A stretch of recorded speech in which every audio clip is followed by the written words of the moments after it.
of that information for us. We appreciate to have you here in the 6 o'clock show. Something a little bit different. Let's go to the forecast because we know we've been talking about it. Folks are going to be flocking to Lake Humid and other bodies of water, right, guys? The water's refreshing. Yeah. Well, this time of year, some of those coves get pretty warm. I know, right? You know, we talked about some of the water temperatures off the coast of Florida being in the mid to upper 90s. Some of those coves, especially Lake Wylie in particular, I know those coves can be close to 90 degrees sometimes, but anything in the 70s and 80s would feel refreshing right now because it is so hot out there. This is a live look from our quad box view of our cameras from our Mr. Sparky Carolina Camera Network, Monroe, Dallas, Kannapolis, and of course uptown Charlotte. You can see mostly sunny skies, just a few clouds from time to time. I am tracking some isolated pop-up storms, kind of your typical summer pattern here. This cluster has been pretty potent. It's moving through northern Alexander County, north of Taylorsville, up into Love Valley, heading up into the Yadkin Valley as you go up towards Wilkesboro. And then two more storms, one in South Mountain State Park, another one heading towards Boiler Springs, right around Gardner Webb, heading to the east, heading towards Shelby. So we'll keep an eye on those. I don't think they'll last forever. And that's the thing about these storms. When you see these summer storms, a lot of folks will say, Brad, the storm popped up and it went around my house.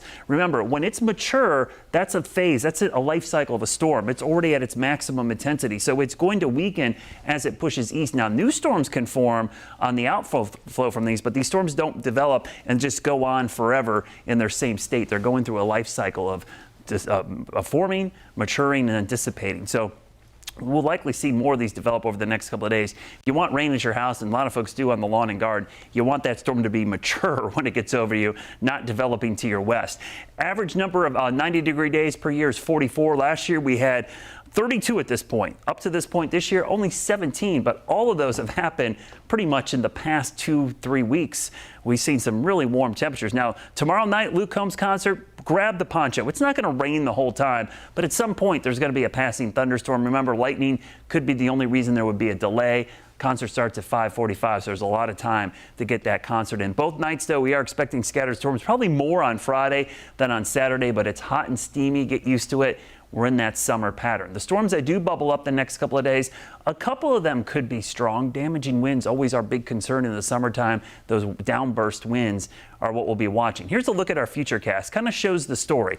Doesn't rain the entire night, but tomorrow morning, wake up to some scattered storms. During the day, sunshine, and then right around 4 or 5 o'clock, you see the scattered storms. But again, they're not going to last the whole evening. This is going to be scattered. It's just that time frame between about 4 p.m.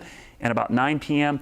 That's the highest risk for seeing a scattered storm. Same story for Saturday into Sunday. So it's the late afternoon and evening. You can still get a lot of things done in the middle of the day. You just got to work around the evening storms. One thing for sure, the air you can wear is back. It is going to be very sticky the next couple of days.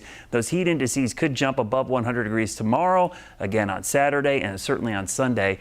We could see that as well. The heat, the humidity, that's the story, but also those pop-up afternoon storms.